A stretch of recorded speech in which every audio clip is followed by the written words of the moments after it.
Bonjour et bienvenue sur le podcast One Thing in a French Day. Aujourd'hui, mercredi 20 janvier 2021, cet épisode, le numéro 1943, s'intitule « La galette des rois » présentée par Thomas Paris, boulangerie Montgolfière, la pâte feuilletée inversée et le temps de préparation d'une galette. J'espère que vous allez bien et que vous êtes de bonne humeur. Je m'appelle Laetitia, je suis française, j'habite près de Paris et je vous raconte au travers de ce podcast un petit bout de ma journée. Abonnez-vous pour recevoir le texte du podcast ou plus comme les notes, les tournures de phrases utiles, les photos ou un relevé des conjugaisons au subjonctif présentes dans ce texte. Tout ça, c'est sur onethinginafrenchday.com. La galette des rois présentée par Thomas Paris, boulangerie Montgolfière, la pâte feuilletée inversée et le temps de préparation d'une galette. Hier, Thomas Paris nous a expliqué ce qui était important pour une bonne galette. Une bonne pâte feuilletée réalisée avec le bon savoir-faire et surtout les bons ingrédients. Aujourd'hui, le feuilletage se complique un peu. Nous allons découvrir l'intérêt du feuilletage inversé et aussi combien de temps il faut pour préparer une galette. D'ailleurs, est-ce que vous le savez ? Restez à l'écoute, nous allons découvrir tout cela. Seulement le bon savoir-faire. Oui, je me souviens que tu m'avais expliqué, il y a, je pense, bien 3 ou 4 ans, que tu faisais de la pâte feuilletée inversée. Alors tout à fait. Alors ça c'est une méthode qui est pas secrète, mais qui est un peu plus technique qu'un feuilletage classique. Le feuilletage classique où on met le beurre dans la pâte, là on va faire l'inverse. On va mettre la pâte dans le beurre. Donc forcément, la quantité de beurre est un peu plus importante. Donc c'est encore plus savoureux, plus gourmand. Mais effectivement, pour ceux qui cherchent des desserts, des gourmandises un peu plus type régime ou légère, là ça va pas être le cas. Mais par contre, le fait d'avoir le beurre qui entoure la pâte va créer un feuilletage bien plus friable et fondant.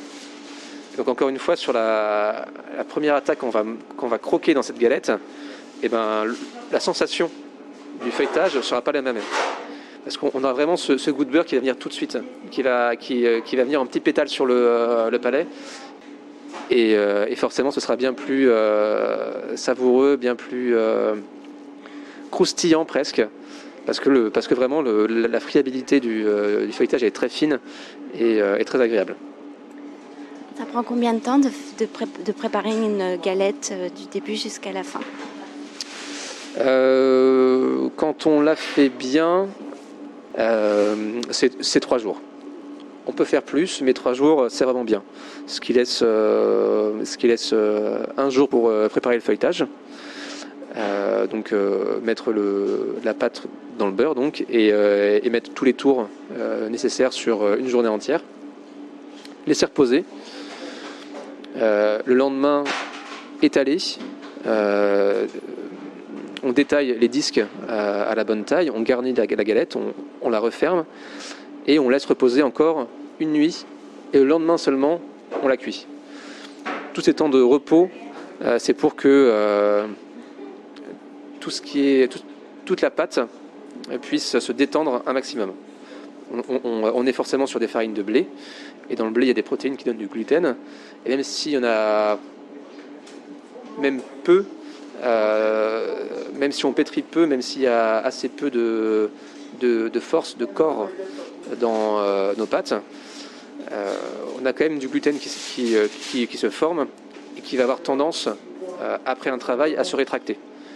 Donc le but c'est donc de travailler le moins possible le feuilletage et ensuite de laisser un maximum se détendre, lui laisser le temps de se rétracter tout seul avant que la galette aille au four. Parce que s'il n'y a pas assez de temps, en fait, la galette va se rétracter au four et la forme ronde qu'on avait va finir ovale. C'est pour ça que si vous voyez des galettes ovales, c'est qu'il n'y a pas eu assez de temps de repos en général. Et cette année, nous on apprécie particulièrement dans ma famille les fourrages différents qui sont proposés à la boulangerie. Qu'est-ce que vous avez choisi comme fourrage cette année, à part la classique frangipane ? Alors cette année, on a repris le best-seller de l'an dernier, la pomme caramélisée. Et on a fait en plus une frangipane aux épices type pain d'épices du coup. Donc on est sur de la cardamome, de la badiane, de la cannelle et girofle. Et une troisième sorte différente qui est le citron confit.